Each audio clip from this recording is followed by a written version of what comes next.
கதிரவன் தோன்றும் காலை. ஜெபம் பண்ண கடவோ.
இஸ்ரவேலை ஆசீர்வதிப்பதே உமக்கு பிரியம்.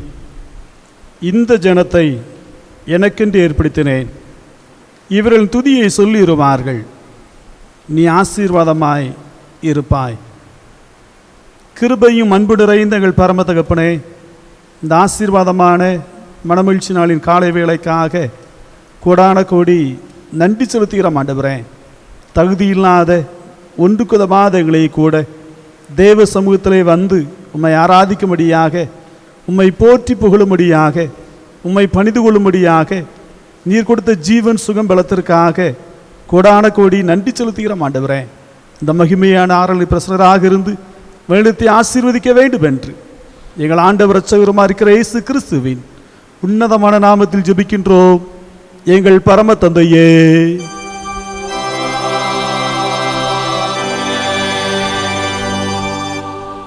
தேவனுடைய திருநாமத்திற்கு துதி உண்டாக. இந்த ஆராதனைக்கு ஆரம்பமாக கீதங்களும் கீர்த்தனைகளும் 543 பாடுவோம். கீதங்களும் கீர்த்தனை 543.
Glory.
நான் எழுந்து என் தகப்பனத்திற்கு போய், தகப்பனே, பரத்துக்கு விரோதமாகவும் உமக்குன்பாக பாவம் செய்தேன், இனிமேல் உடைய குமார் என்று சொல்லப்படுவதற்கு நான் பாத்திரல்ல என்பேன்.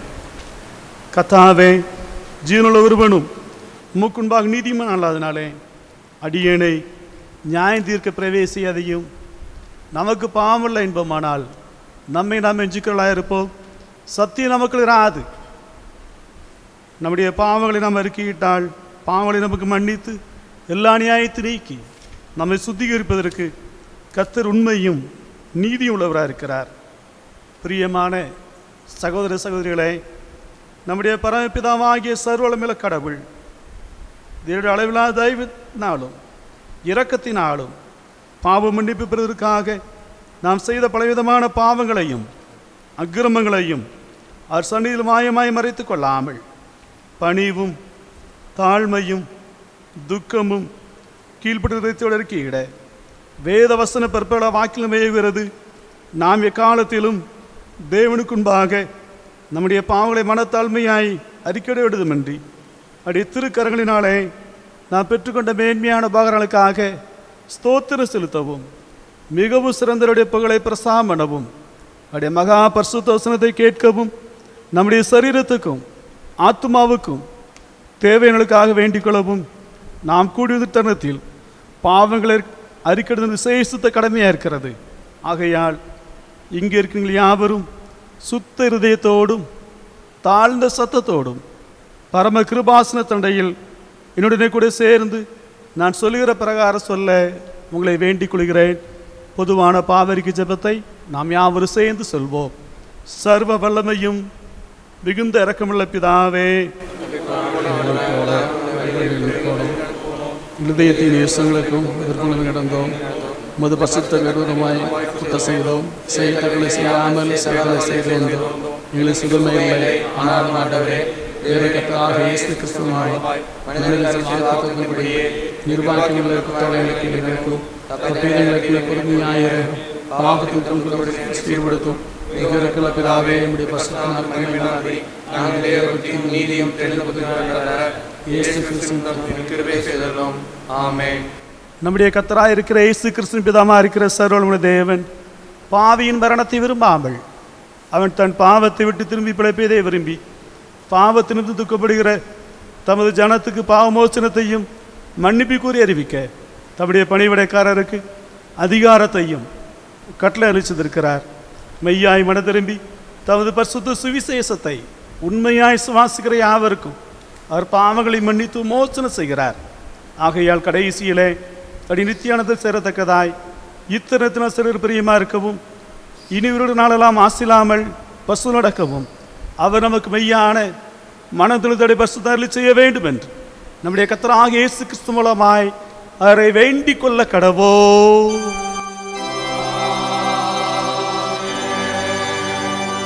பரமண்டலத்தில் இருக்கிற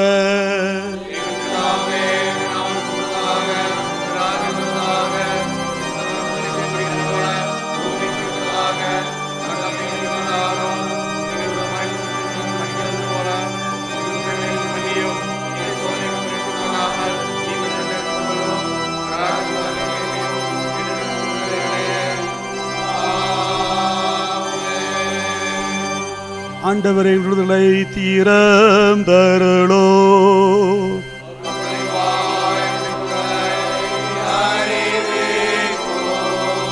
தேவனில் சிறவாய் வாரோ.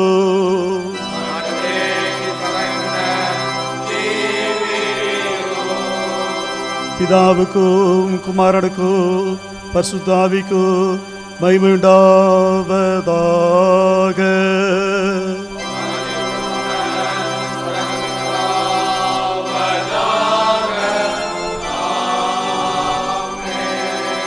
கர்த்தரை துதியுங்கள்.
முறைமுறையாக வாசிக்கும்படியாக தெரிந்து கொள்ளப்பட்ட சங்கீதம் 128ஆம் சங்கீதம்.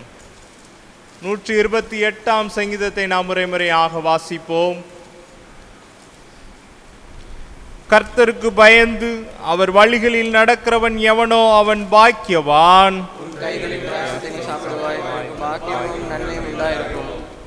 உன் மனைவி உன் வீட்டோரங்களில் கனி தரும் திராட்சை கொடியை போல் இருப்பாள். உன் பிள்ளைகள் உன் பந்தியை சுற்றிலும் ஒலிவ மர கன்றுகளைப் போல் இருப்பார்கள். கர்த்தர் சியோனில் இருந்து உன்னை ஆசீர்வதிப்பார். நீ ஜீவனுள்ள நாளெல்லாம் எருசலேமின் வாழ்வை காண்பாய்.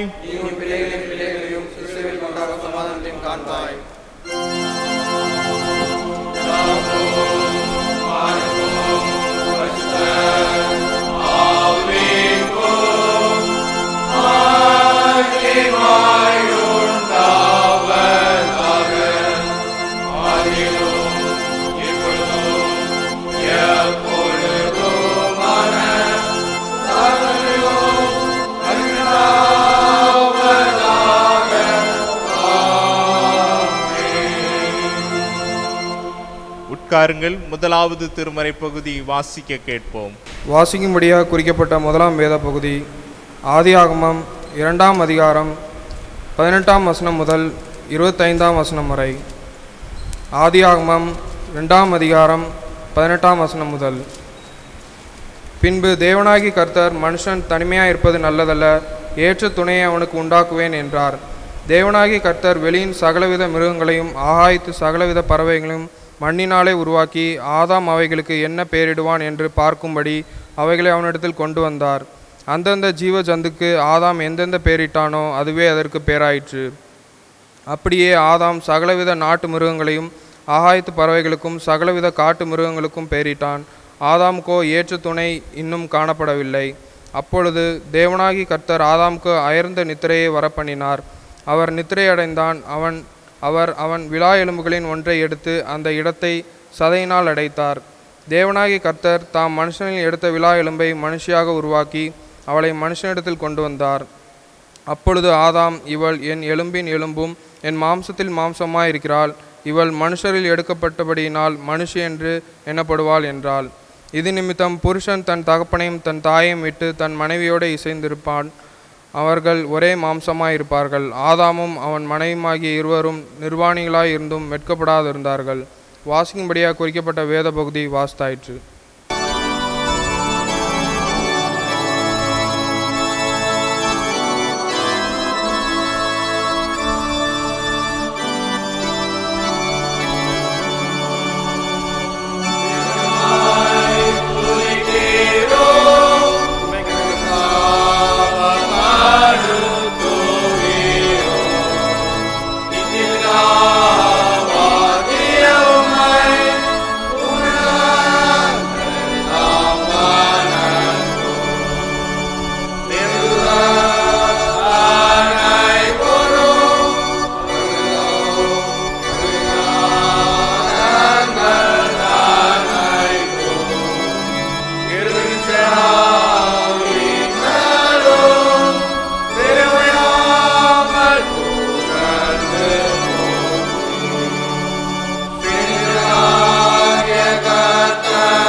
வாசிக்கும்படியாக குறிக்கப்பட்ட இரண்டாம் வேத பாடம் மத்தேயு 19ஆம் அதிகாரம் 3ஆம் வசனம் முதல் 6ஆம் வசனம் வரை.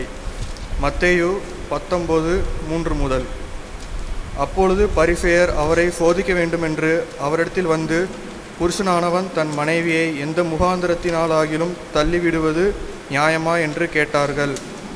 அவர்களுக்கு அவர் பிரதியுத்தரமாக, ஆதியிலே மனுஷரை உண்டாக்கினவர் அவர்களை ஆணும் பெண்ணுமாக உண்டாக்கினார் என்பதையும், இது நிமித்தம் புருஷனானவன் தன் தகப்பனையும் தாயும் விட்டு தன் மனைவியோடு இசைந்திருப்பான், அவர்கள் இருவரும் ஒரே மாம்சமாயிருப்பார்கள் என்று அவர் சொன்னதையும் நீங்கள் வாசிக்கவில்லையா? இப்படி இருக்கிறபடியினால் அவர்கள் இருவராயிராமல் ஒரே மாம்சமாயிருக்கிறார்கள். ஆகையால் தேவன் இணைத்ததை மனுஷன் பிரிக்காதிருக்க கடவன் என்றார். வாசிக்கும்படியாக குறிக்கப்பட்ட இரண்டாம் வேத பாடம் வாசித்தார்.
வானத்தையும் பூமியையும் படைத்த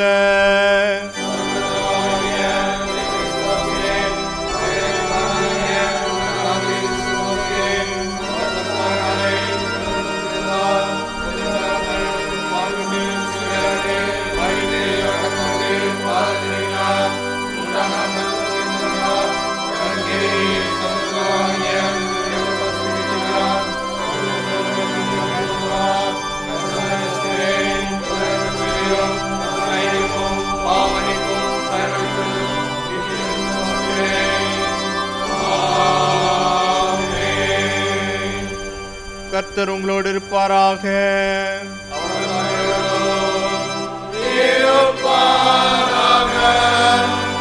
ஜெபம் பண்ண கடவோம்.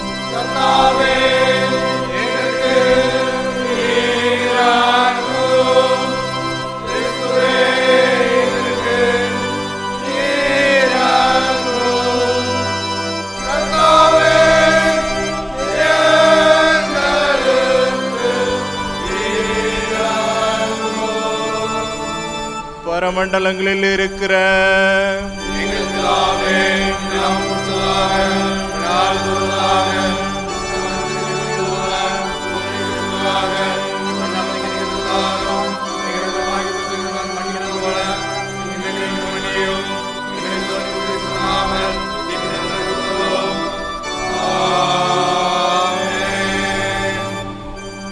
கர்த்தாவே உம்முடைய இரக்கத்தை எங்கள் காண்பியோ.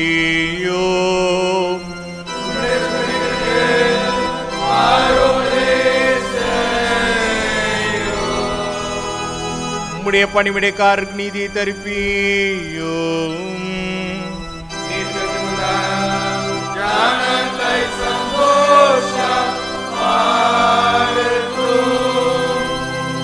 கர்த்தாவே உம்முடைய ஜனத்தை ரட்சியோ.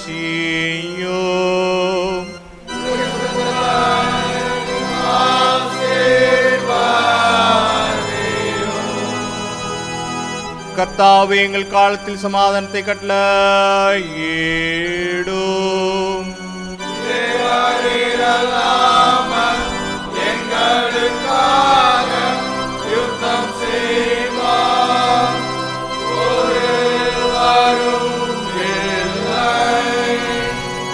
பராபரனை எங்கள் இருதயத்தை சுத்திகரியும்.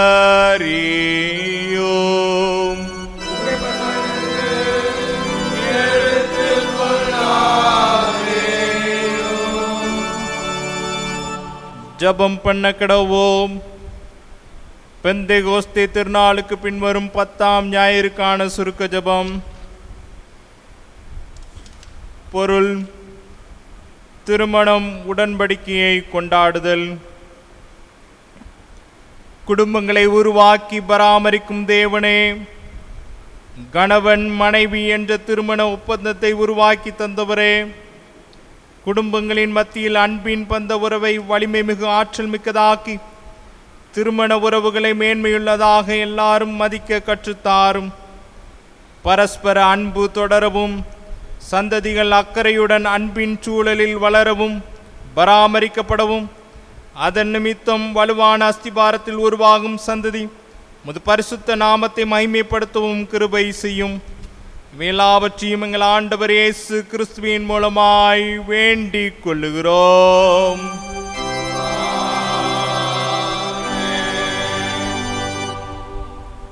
சமாதானத்துக்கு காரணரும் ஏக சிந்தையை விரும்புகிறவருமாகிய தேவனே, உம்மை அறிவதே நித்திய ஜீவன், உம்மை சேவிப்பதே மேய்ச்சுவாதீனம்.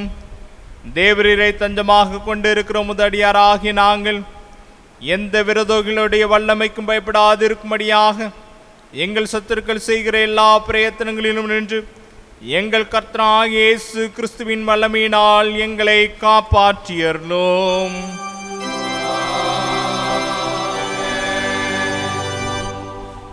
சர்வ வல்லமையுள்ள நித்திய தேவனே, இந்நாள் வரையும் எங்களை சுகமாய் நடத்தி வந்த எங்கள் பரமபிதாவாகிய கர்த்தாவே, இந்நாளிலும் அது மிகுந்த வல்லமையால் எங்களை காப்பாற்றி நாங்கள் யாதொரு பாவத்துக்கு உட்படாமலும் எவ்விதமான மோசத்திலும் அகப்படாமலும் முது பார்வைக்கு நீதியாய் இருக்கிறதை எப்பொழுதும் செய்கிறதற்கு நாங்கள் செய்கிற எல்லாவற்றையும் உடைய ஆளுகையினால் நடத்தி அருள வேண்டும் என்று எங்கள் கர்த்தராகிய இயேசு கிறிஸ்துவின் மூலமாய் வேண்டிக் கொள்ளுகிறோம்.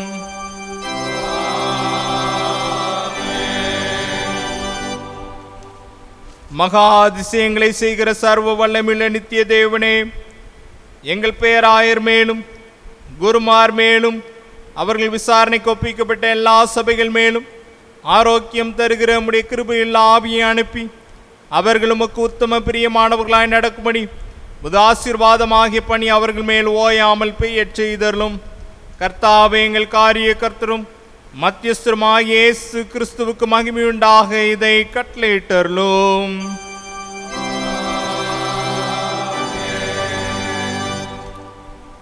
ஆண்டவர் நம்முடைய வாழ்க்கையிலே செய்த நன்மைகளை நாம் நினைத்து பார்த்து நாம் ஆண்டவருக்கு பொதுவான ஸ்தோத்திர ஜெபத்தின் மூலமாக நாம் ஸ்தோத்திரங்களை ஏறெடுப்போம். சர்வ வல்லமையுள்ள தேவனே, சர்வ ஜீவிதாய பிதாவே, அபாத்திரான முதலியார்களுக்கும் மற்றெல்லா மனிதருக்கும் தேவரீர் அருள் செய்த பற்பல கிருபைக்காகவும் அன்புள்ள தேவக்காகவும் நாங்கள் மிகுந்த தாழ்மையோடும் முழு இருதயத்தோடும் ஸ்தோத்திரம் செலுத்துகிறோம். தேவரீ எங்களை சிறுத்தைக்காகவும் காப்பாற்றுகிறதற்காகவும் எங்களுக்குரிய எல்லா சிறுவாங்களுக்காகவும் துதிக்கிறோம்.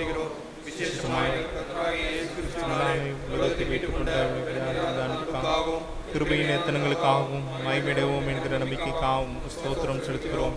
நாங்கள் உண்மையாய் நன்றி இருக்கும் எங்களுக்கு ஊழியத்துக்கு ஒப்படுத்து எங்கள் வாழ்நாளெல்லாம் முன்பாக பரிசுத்தமும் நீதியுள்ளவர்களாக நடக்கும். எங்கள் வாக்கு நாளை மாத்திரமல்ல, எங்கள் நடக்கினாலையும் உடைய புகழை பிரஸ்தாப்படுத்தவும் தேவரீ செய்த எல்லாவற்றையும் உணர்ந்து கொள்ளும் உணர்வை எங்களுக்கு அருளி செய்ய வேண்டும். எங்களுக்கு தாய் இயேசு கிறிஸ்து மூலமாய் வேண்டிக் கொள்கிறோம். அவருக்கும் தேவருக்கும் பரிசுத்தாவிக்கும் எல்லாமே ஆமென். இத்தருணத்தில் ஒருமனப்பட்டு உம்மை நோக்கி எங்கள் பொதுவான விண்ணப்பங்களை செய்ய எங்களுக்கு கிருபை அளித்த சர்வ வல்லமுள்ள தேவனே, 2 பேராவது 3 பேராவது என் நாமத்தினாலே கூடி வரும் பொழுது அவர்கள் கேட்கிறவர்களை அருளிச்ச வென்று வாக்கர்லி இருக்கிறேன். கர்த்தாவே, அடியாராகி எங்களுக்கு வேண்டிய நன்மைகள் உண்டாக எங்கள் விருப்பங்களை வேண்டுதல்களை இப்பொழுது நிறைவேற்றி இம்மையிலே உம்முடைய சத்தியத்தை அறிகிற அறிவியும் மறுமையிலே நித்திய ஜீவனையும் எங்களுக்கு கட்டளையிட்டருளோம்.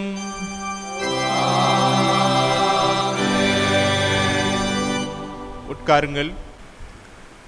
ஆண்டுடைய பிரதான கிருபையினாலே இந்த புதிய வாரத்தில் பிறந்த நாளை ஆசிரிக்கின்ற, திருமண நாளை ஆசிரிக்கின்ற அன்பு பிள்ளைகளை, குடும்பத்தாரை ஜவஹர் நகர் சேகரத்தின் சார்பாக, பரிசுத்த பவுலின் ஆலயத்தின் சார்பாக உங்களை வாழ்த்துகிறோம். உங்களுடைய வாழ்வு வரலாற்று சிறப்புமிக்க வாழ்வாக, கர்த்தராலே ஆசீர்வதிக்கப்பட்ட வாழ்வாக உங்களுடைய வாழ்க்கையை ஆண்டவர் இந்த புதிய ஆண்டிலே அபரிதமாய் ஆசீர்வதித்து மேன்மைப்படுத்துவாராக. அவர்களுக்கென்று கொடுக்கப்பட்ட வாக்குத்தத்த வசனம் ஏசாயா தீர்க்கதரிசியின் புத்தகம் 49ஆம் அதிகாரம் 3வது வசனத்தை நான் வாசிக்கின்றேன்.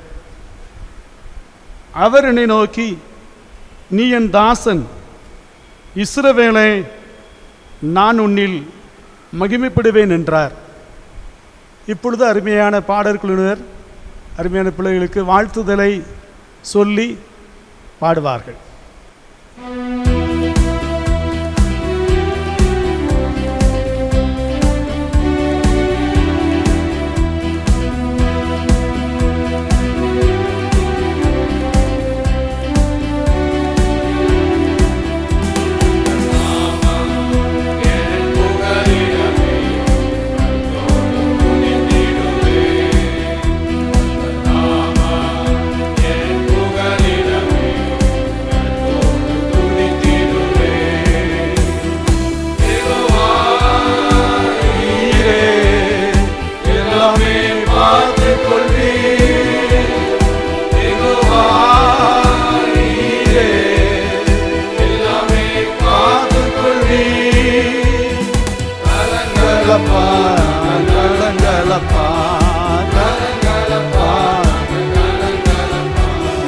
நாமம் என் புகலிடமே, துதித்திடுவே.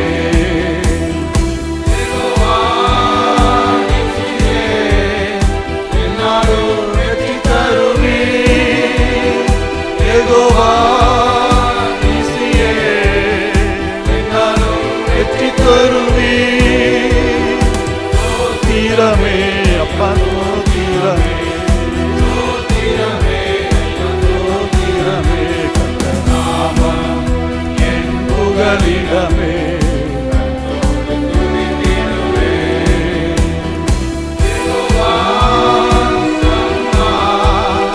உணவே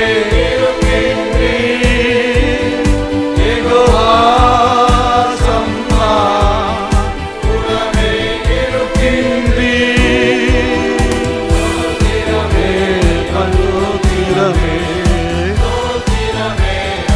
தோத்திரமே, கர்த்தர் நாமம் என் புகலிடமே, துதித்திடுவே. ஜெபம் செய்வோம். இருக்கிற வண்ணமாக இருக்கிறேன் என்று சொல்லி வாக்கு கொடுத்தவரே, இஸ்ரவேலின் துதிகளுக்குள் வாசம் பண்ணுகிறவரே, இந்த அருமையான நல்ல காலங்களுக்காக, சந்தோஷமான நாட்களுக்காக உமக்கு நாங்கள் நன்றி செலுத்துகிறோம் ஆண்டவரே.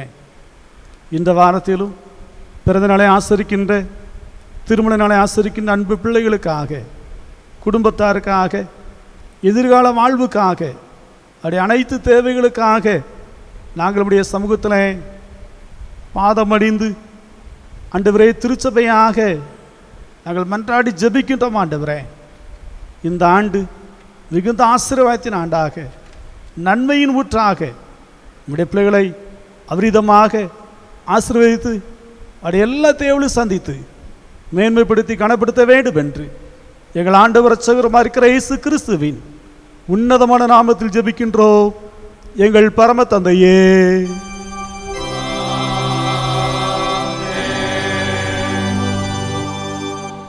மீண்டும் தேவனுடைய திருநாமத்திற்கு துதி உண்டாக கீதங்களுக்கு கீர்த்தனைகளும் 277வது பாடலை பாடுவோம்.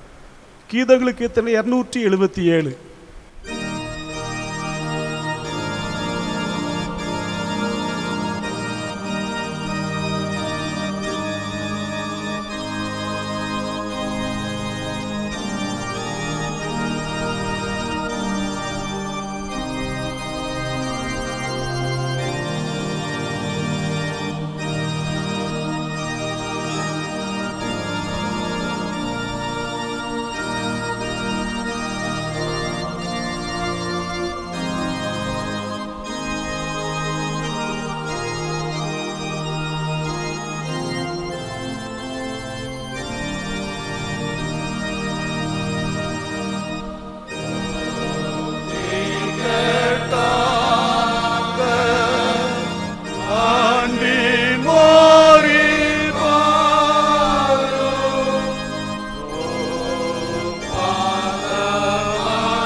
ஜெபம் செய்வோம்.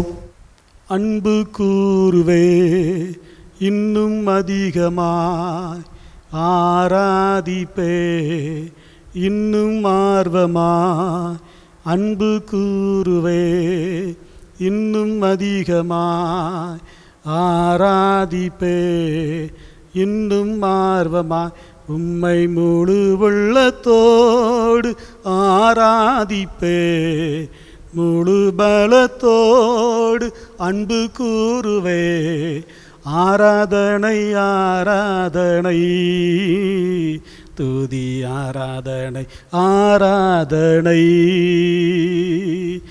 ஆராதனை ஆராதனை துதி ஆராதனை ஆராதனை. அன்பு கூறுவே இன்னும் அதிகமா ஆராதிப்பே இன்னும் ஆர்வமா. அன்பு கூறுவே இன்னும் அதிகமாய் ஆராதிப்பே இன்னும் ஆர்வமா. உம்மை முழு உள்ளத்தோடு ஆராதிப்பே முழு பலத்தோடு அன்பு கூறுவே. ஆராதனை ஆராதனை துதி ஆராதனை ஆராதனை. ஆராதனை ஆராதனை துதி ஆராதனை ஆராதனை. எபினேசரே எபினேசரே இதுவரையில் உதவி நீரே. எபினேசரே எபினேசரே இதுவரையில் உதவி நீரே. இதுவரையில் உதவி நீரே. இதுவரையில் உதவி நீரே. உம்மை முழு உள்ளத்தோடு ஆராதிப்பே முழு பலத்தோடு அன்பு கூறுவே. ஆராதனை ஆராதனை துதி ஆராதனை ஆராதனை. ஆராதனை ஆராதனை துதி ஆராதனை ஆராதனை.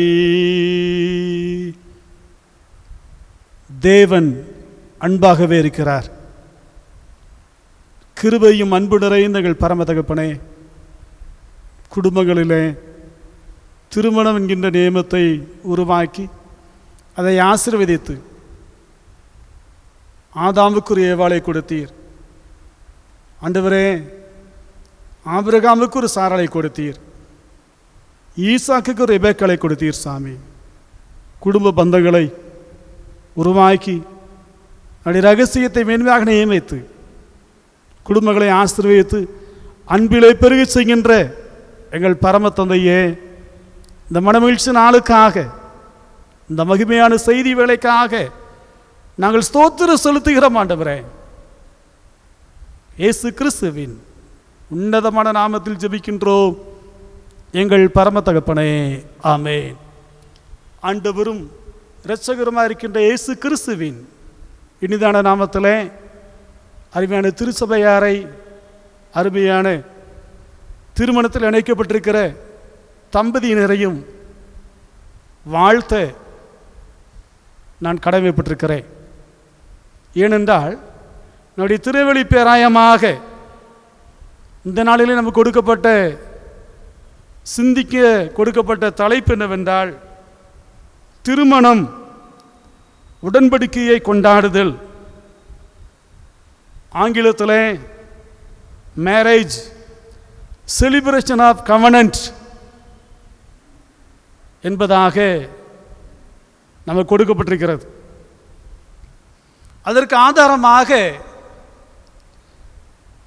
ஆதியாகமத்தின் புஸ்தகம் 2ஆம் அதிகாரம் 18வது வசனத்தை வாசித்து பார்க்கின்ற பொழுது, பின்பு தேவனாகிய கர்த்தர், மனுஷன் தனிமையாக இருப்பது நல்லதல்ல, ஏற்ற துணையை அவனுக்கு உண்டாக்குவேன் என்றார். ஆங்கிலத்திலே சொல்ல வேண்டும் என்றால், then the Lord God said, it is not good that the man should be done. I will make him a helper as his partner. Genesis chapter 2, 18 verse. இந்த அருமையான தலைப்பிற்கு ஆதாரமாக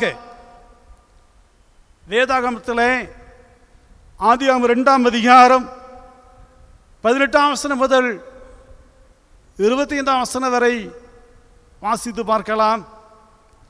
எபிரேயருக்கு எழுதின நிருபம் 13ஆம் அதிகாரம் 1ஆம் வசனம் முதல் 6ஆம் வசனத்து வரைக்கும் நீங்கள் வாசித்து தியானிக்கலாம். மத்தேயு 19ஆம் அதிகாரம் 3ஆம் வசனம் முதல் 6ஆம் வசனம் வரைக்கும் நீங்கள் பார்க்கலாம். சிறப்பாக 128ஆம் சங்கீதத்தை இந்த தலைப்பின் கீழே அதிகமாக சிந்திக்க தேவன் நம்மை அழைத்து கொண்டே இருக்கின்றார். திருமணம் என்பது பெரியவர்கள் கூறுவார்கள் 1000 காலத்து பயிர். திருமணம் என்பது இருமனம் ஒன்று சேர்கின்ற இடம். ஆதியிலே கடவுள் ஆதாமுக்கு ஏவாளை துணையாக ஒழுங்குபடுத்தி அழகு பார்த்தார். முதல் குடும்பமாக திருமறையிலே இந்த குடும்பம் சித்தரிக்கப்பட்டிருக்கிறது. தொடர்ந்து ஆதியாகமம் 12ஆம் அதிகாரத்தை நாம் வாசித்து பார்க்கின்ற பொழுது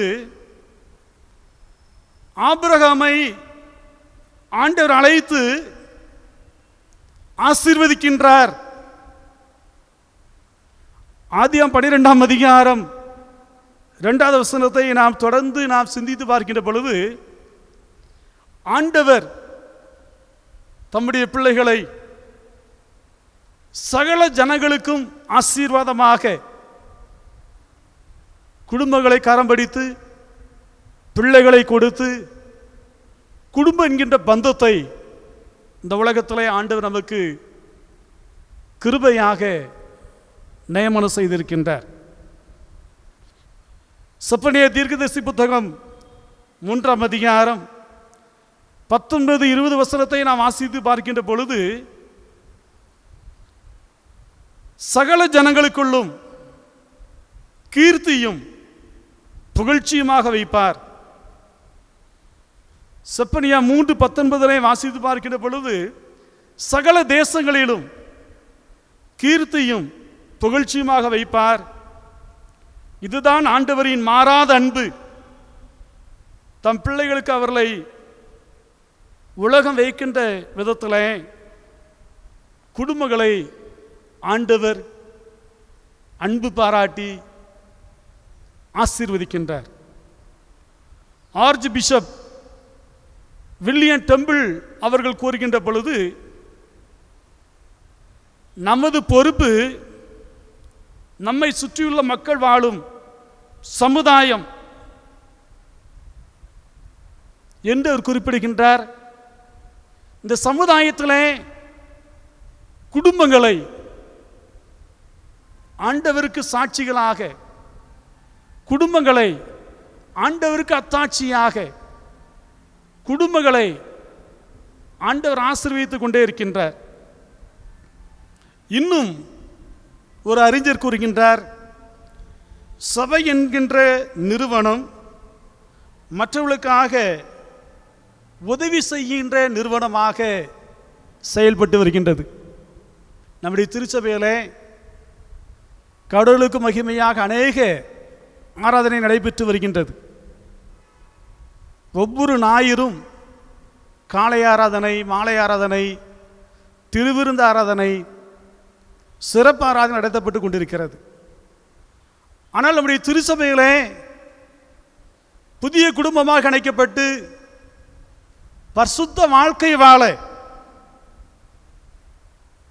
ஆண்டவர் குடும்பங்களை கடவுளுக்குள்ளாக அன்பு பாராட்டுகின்றார்.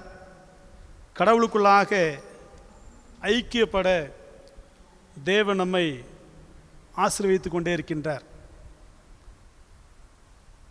ஆங்கிலத்திலே ஒரு சொல்ல வேண்டும் என்றால், marriage is the gift of the creator. கடவுள் குடும்பங்களை படைத்திருக்கின்றார். கடவுள் தந்த ஈவு என்று சொன்னால் அது மிகையாகாது. குடும்பங்களிலே கடவுளின் பயம் கண்டிப்பாக இருக்க வேண்டும். கடவுளின் பயம் இருக்கின்ற குடும்பம் சிறப்புமிக்க குடும்பமாக, கடவுளாலே காக்கப்படுகின்ற குடும்பமாக, கடவுளாலே ஆச்சரியப்பட விதத்தில் நடத்தப்படுகின்ற குடும்பமாக ஆண்டவர் ஆசீர்வதிக்கப்பட முடியும். ஆகவே சங்கீதக்காரன் 128ஆம் சங்கீதம் 4ஆம் வசனத்தை நாம் பார்க்கின்ற பொழுது, கர்த்தருக்கு பயப்படுகிற குடும்பம் சிறப்பாய் மகிமையாய் ஆசீர்வதிக்கப்படும் என்று குறிப்பிடுகின்றார். ஒரு குடும்ப தலைவனுக்கு கடவுளின் பயம் இருக்கும் என்றால் அந்த குடும்பம் பக்தி விருத்தி நிறைந்த குடும்பமாக, கடவுளாலே அங்கீகரிக்கப்படுகின்ற குடும்பமாக தேவன் நம்மை ஆசீர்வதிக்கப்பட முடியும். பழைய ஏற்பாட்டிலே ஆபிரகாம் என்று சொல்லப்படுகின்ற விசுவாச தகப்பனை சாராள் அம்மையார் ஆண்டவனே என்று அழைத்தார்கள். இது எதை காட்டுகிறது என்றால், கடவுள் மீது வைத்த பக்தி,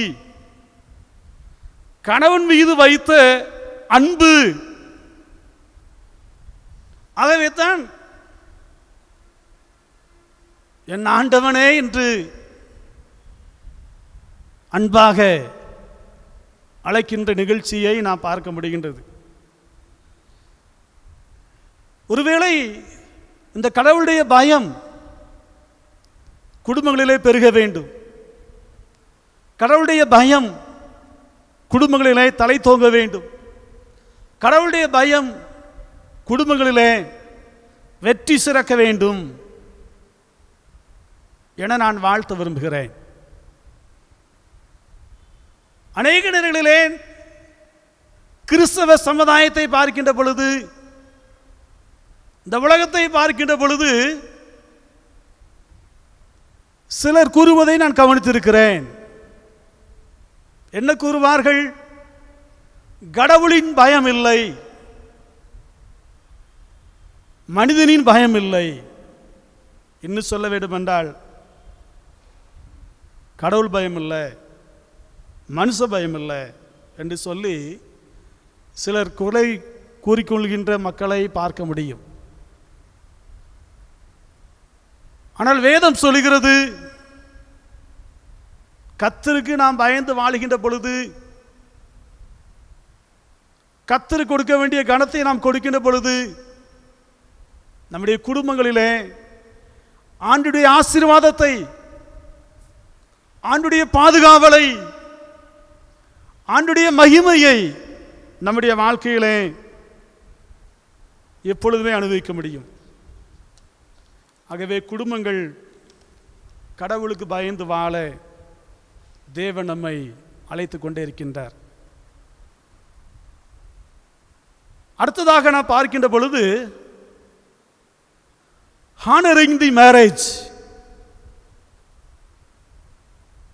திருமணம் என்பது இருவரின் விருப்பங்களை பொதுமையாக்கி வாழும் ஒரு கூட்டு வாழ்வு.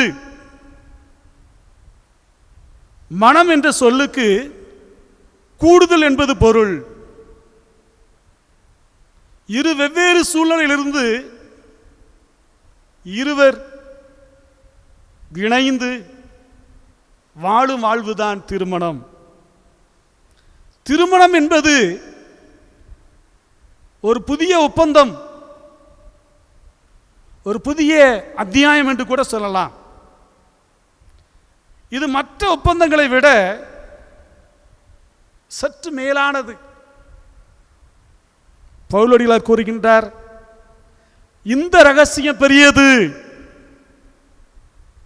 என்று கூறுகின்றார். உலகில் நாட்டுக்கு நாடு ஒப்பந்தங்களை ஏற்படுத்திக் கொள்கிறார்கள். சிலர் தங்களுடைய வியாபாரங்களுக்குள்ளாக ஒப்பந்தங்களை ஏற்படுத்திக் கொள்கிறார்கள். ஆனால் திருமணம் என்பது கடவுள் தந்த ஒரு குடும்பம், இதில் கணவன் மனைவி ஒரே குடும்பமாக ஒரே சரீரமாக கடவுள் இணைத்து பரிசுத்தப்படுத்திக் கொண்டிருக்கின்றார்.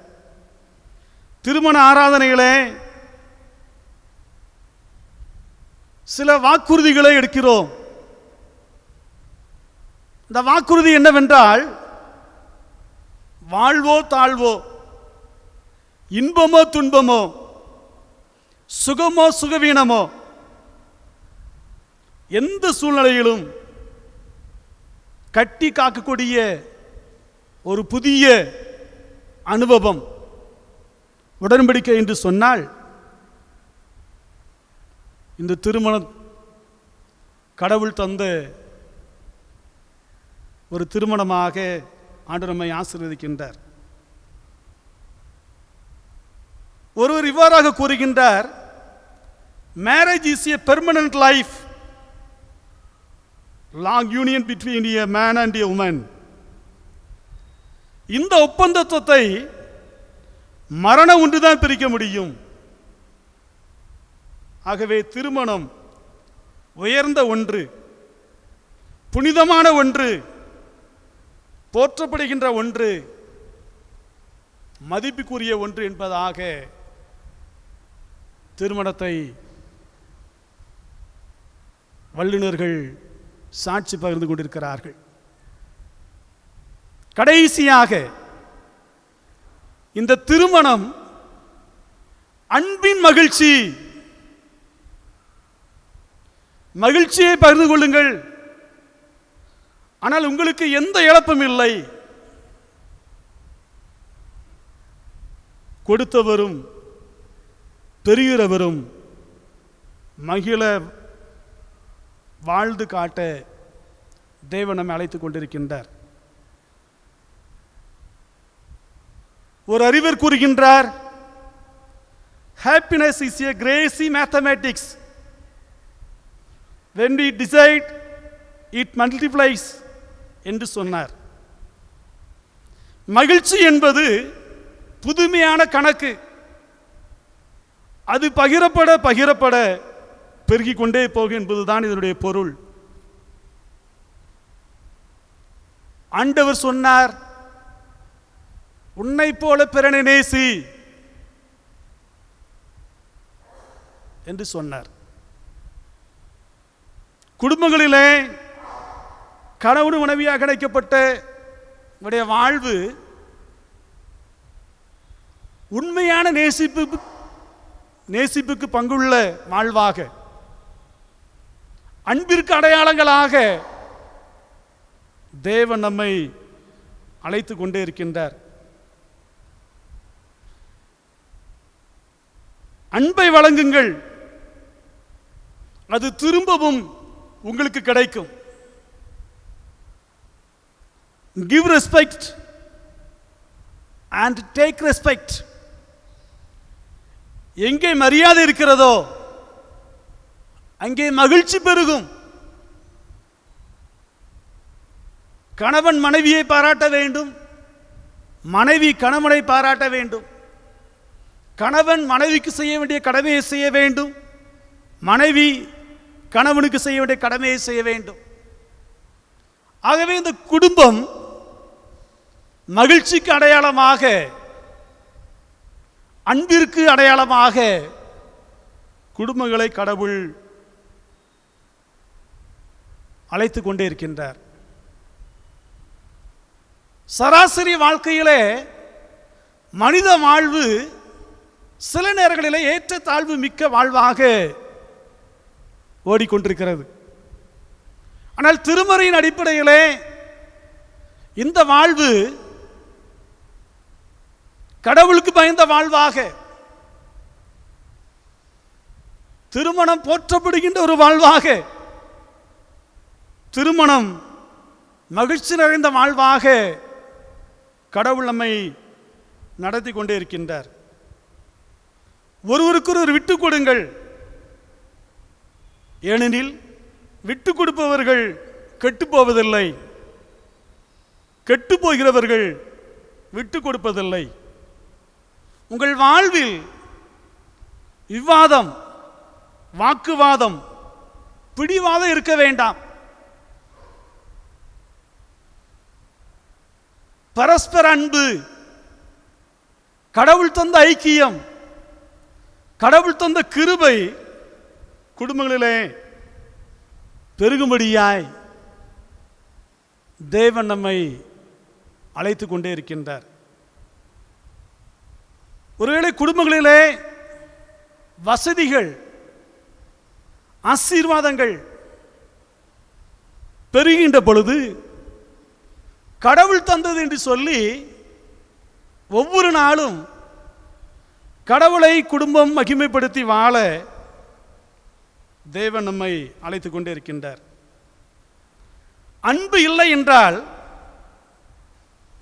மனவாழ்வு மகிழ்ச்சியா இருக்காது. அன்பு இல்லாத இடத்துல நிச்சயம் நிம்மதி இருக்காது.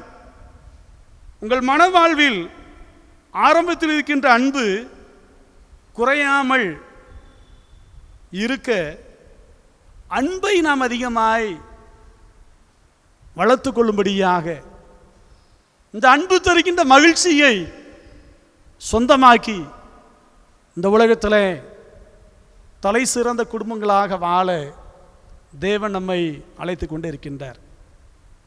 ஆகவே திருமணத்தில் இணைக்கப்பட்டிருக்கின்ற குடும்பங்கள், இணைக்கப்பட இருக்கின்ற பிள்ளைகள் குடும்பத்தில் ஆண்டுடைய சித்தத்தின் நேராக ஒவ்வொரு நாளும்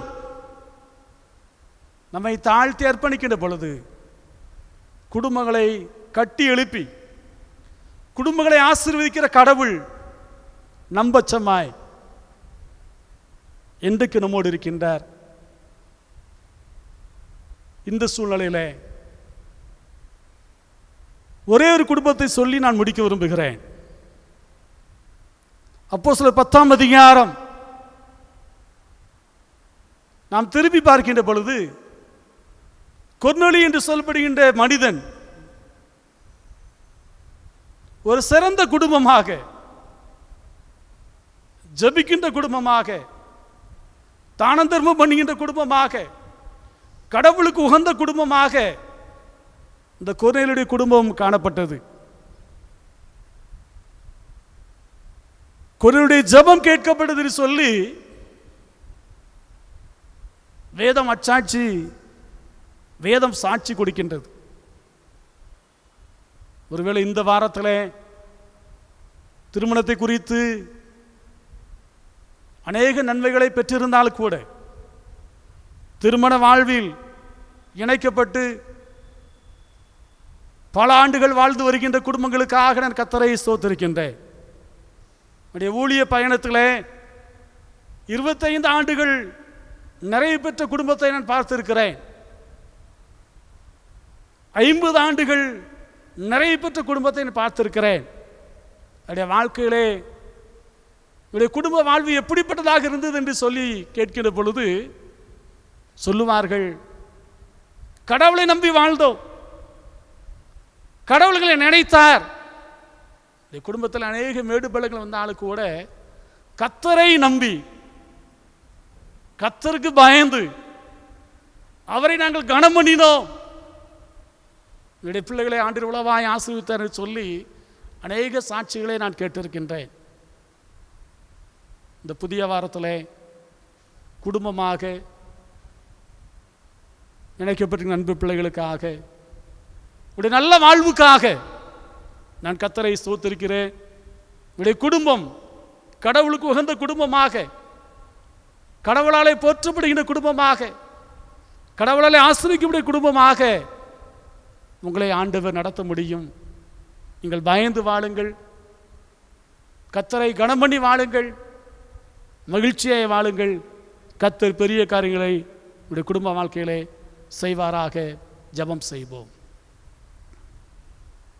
குடும்பங்களை இணைத்து பரிசுத்தமாக்கி குடும்பங்களிலே வாழ்வு தந்து கொண்டிருக்கின்ற எங்கள் பரம தந்தையே, நாங்கள் உமக்கு நன்றி செலுத்துகிறோம் ஆண்டவரே. குடும்பங்களை பிள்ளைகளை கொடுத்து பிள்ளைகளுடைய நன்மையான காலங்களை சந்திக்கும்படியாய், பார்த்து மகிழ்ந்திருக்கும்படியாய் கொடுக்கின்ற எல்லா நன்மையான ஈவுகளுக்காக நாங்கள் ஸ்தோத்திரம் செலுத்துகிறோம் ஆண்டவரே.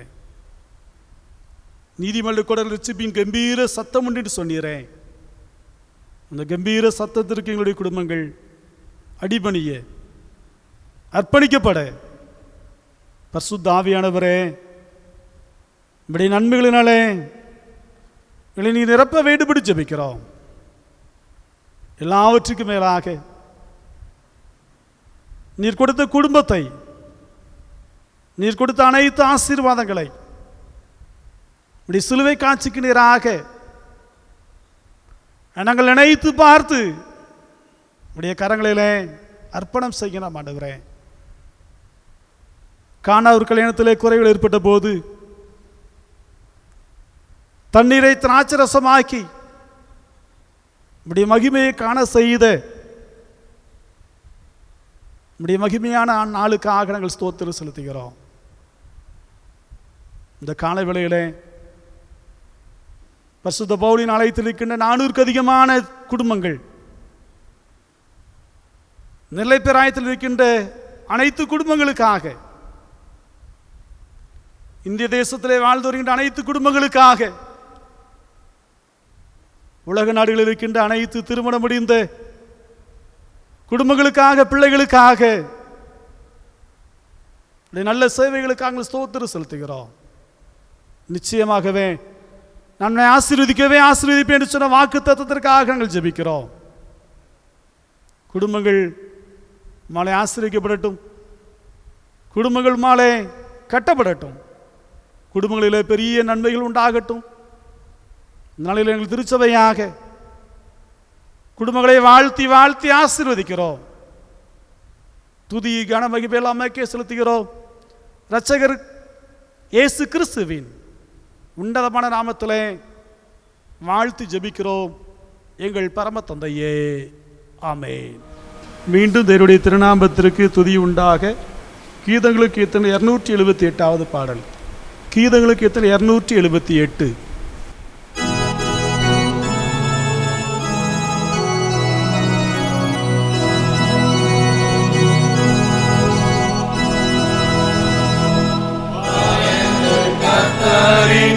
பாக்கியவான்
ஜெபம் பண்ண கடவோம்.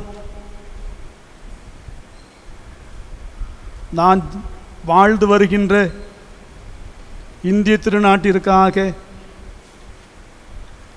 நாட்டுடைய சமாதானத்திற்காக, பாதுகாவலுக்காக, இரட்சிப்புக்காக, ஆசீர்வாதங்களுக்காக,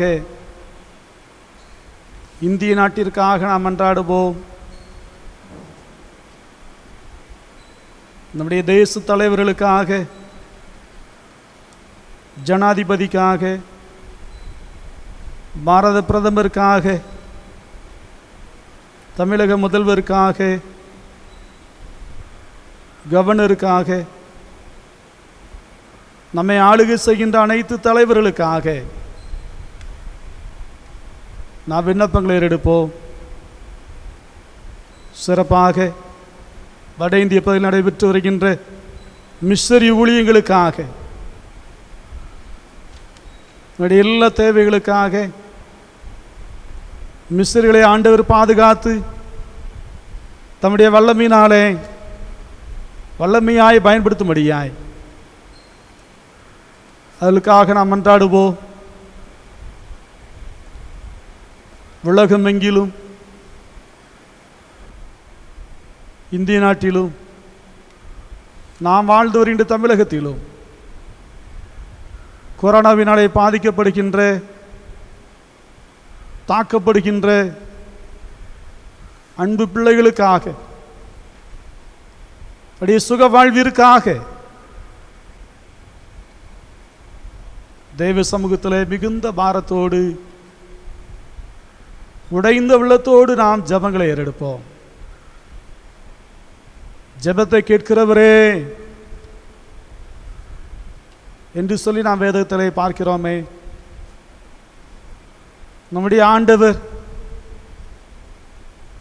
இந்த பாரமுள்ள ஜெபத்தை கேட்டு ஜனங்களுக்கு விடுதலையையும் மன அமைதியையும்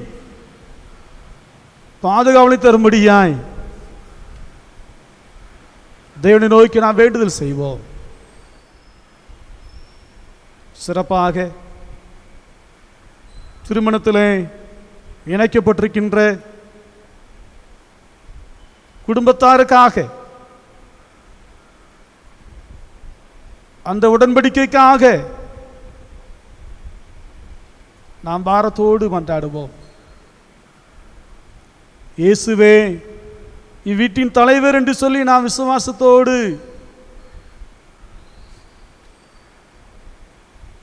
வைத்திருக்கிறோமே பலகைகளை. நம்முடைய வீட்டிற்கு தலைவராக, இல்லத்திற்கு இன்பராக, ஒவ்வொரு குடும்பத்தையும் ஆண்டவர் கரம் பிடிக்கும்படியாய், காப்பாற்றும்படியாய், கண்ணின் மணி போல நடத்தும்படியாய் குடும்பங்களுக்காக நாம் மன்றாடி ஜெபம் செய்வோம். குடும்பத்தில் இருக்கின்ற பிள்ளைகளுக்காக, நல்ல சுக வாழ்வுக்காக நாம் பாரத்தோடு மன்றாடுவோம். நீதிமன்ற கூடாரில் ரட்சிப்பின் கம்பீர சத்தம் உண்டு என்று சொல்லப்பட்டிருக்கிறதே. கர்த்தருக்கு பயப்படுகிற மனுஷன் விதமாய் ஆசீர்வதிக்கப்படுவான் என்று சொல்லியிருக்கிறேன். இதோ இஸ்ரவேலை காக்கிறவர் உறங்குறதுமில்லை தூங்குமில்லை என்று சொல்லியிருக்கிறேன். கர்த்தரை எப்பொழுது எனக்கு முன்பாக வைத்திருக்கிறேன், அவர் என் வலது பாசத்தில் இருக்கிறபடியால் நான் அசைக்கப்படுவதில்லை சொல்லி சங்கீதக்காரன் சொல்லியிருக்கிறாரே. குடும்பங்களின் நலனுக்காக, குடும்பங்களின் அனைத்து தேவைகளுக்காக, எதிர்பார்ப்புகளுக்காக நாம் பாரத்தோடு ஜெபிப்போம். நம்முடைய திருவெளி பேராயத்திற்காக, பேராயத்திலே நடைபெறுகின்ற அனைத்து திருப்பணிகளுக்காக நாம் பாரத்தோடு மன்றாடுவோம். பேராயத்தில் அமைதியும் சமாதானமும் நீதியும் தலை தோங்கும்படியாய், ஆதி திருச்சபையை போல நம்முடைய திருச்சபை உயிர் மீட்சி பெறும்படியாய், எழுப்புதலுக்கு ஒரு முன்னோடியாக நம்முடைய திருச்சபையிலே பெரிய ஆவிக்குரிய அசைவை ஆண்டவர் தரும்படியாய் அதிக பாரத்தோடு மன்றாடுவோம். நம்முடைய திருச்சபையில் இருக்கின்ற பெரியவர்களுக்காக, தாய்மார்களுக்காக, வாலிப சகோதரர்களுக்காக நாம் ஜெபங்களை ஏறெடுப்போம். குடும்பத்திற்கு அடையாளங்களாக இருக்கின்ற சிறுவர்களுக்காக, சிறுமிகளுக்காக நாம் பாரத்தோடு ஜெபிப்போம். மருத்துவமனையிலே போராடி வருகின்ற எண்ணற்ற மக்களுக்காக, விடுதலை வாழ்வுக்காக நாம் ஸ்தோத்திரங்களை ஏறெடுப்போம். தொல்லாப்பனுக்கு நேரிடாது என்று சொன்னீரேன். உணவகத்திற்குள்ளே சமாதானமும் உணவகத்திற்குள்ளே சந்தோஷமும் இருப்பதாக என்று சொல்லி ஏத்திரை பார்ப்பது போல இல்லங்களிலே சமாதானமும் சுகமும் பெருகும்படியாய் நம்முடைய திருச்சபையில் இருக்கின்ற அனைத்து சங்கங்களுக்காக, சிறப்பாக நம்முடைய பாடகர் குழுவினருக்காக,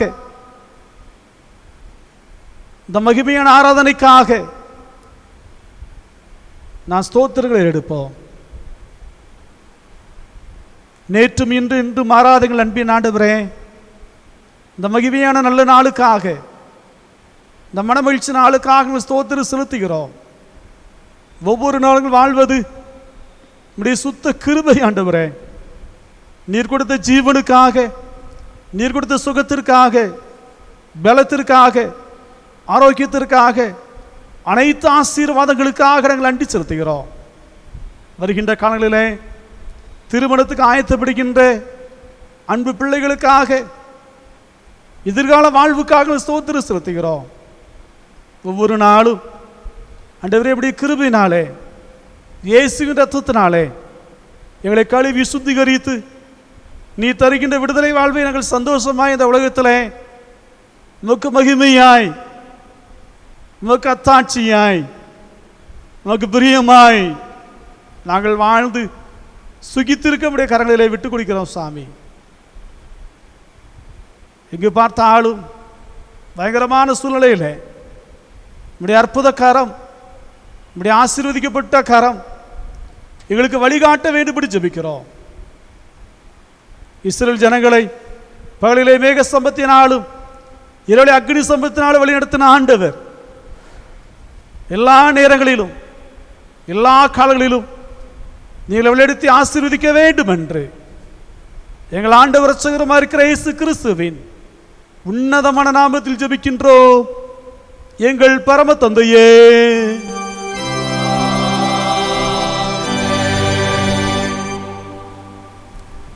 தேவனுடைய இரக்கமுள்ள கிருபைக்கும் பராமரிப்புக்கும் உங்களை ஒப்புவிக்கிறோம். கர்த்தர் உங்களை ஆசீர்வதித்து காக்க கடவர். கர்த்தர் தம்முடைய முகத்தை உங்களை பிரகாசிக்க பண்ணி உங்கள் மேல் கிருபை ஏற்க கடவர். கர்த்தர் தம்முடைய முகத்தை உங்களை பிரசன்னமாக்கி உங்களுக்கு சமாதானம், மகிழ்ச்சி, விடுதலை வாழ்வு, ஆனந்தம், ஆண்டுடைய தயவு எப்பொழுதுடைய வாழ்க்கையிலே சதா காலங்களிலும் நிறைந்திருப்பதாக.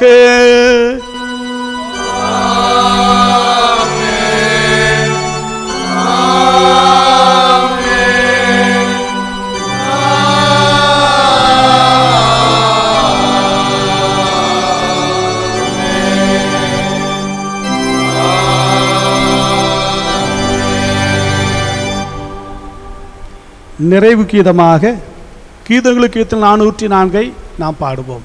கீதங்களுக்கு கீர்த்தனை 404.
என் ஆத்துமாவே கர்த்தரை ஸ்தோத்திரி, என் உங்களுடைய பரிசுத்த நாமத்தை ஸ்தோத்திரி. என் ஆத்துமாவே கர்த்தரை ஸ்தோத்திரி, அவர் செய்த சகல உபகாரங்களை மறவாதே. அவர் நக்கிரமையெல்லாம் மன்னித்து நோய்களெல்லாம் விலைக்கு அழிவிக்கும் விலைக்கு மீட்டு இந்த கிருபையினால் இறக்கல முடி சூட்டி நன்மை வாயை திருப்தி ஆக்குகிறார். கழுகுக்கு சமானமாய் என் வயது திரும்ப வளாயுது போலாகிறது. ஒடுக்கப்படுகிற யாவருக்கும் கத்து நீதியும் அனைத்து செய்கிறார். கர்த்தர்களோடு இருப்பாராக. தேவ சமானத்துடனே நாம் மகிழ்ச்சியோடு கடந்து செல்லுவோம்.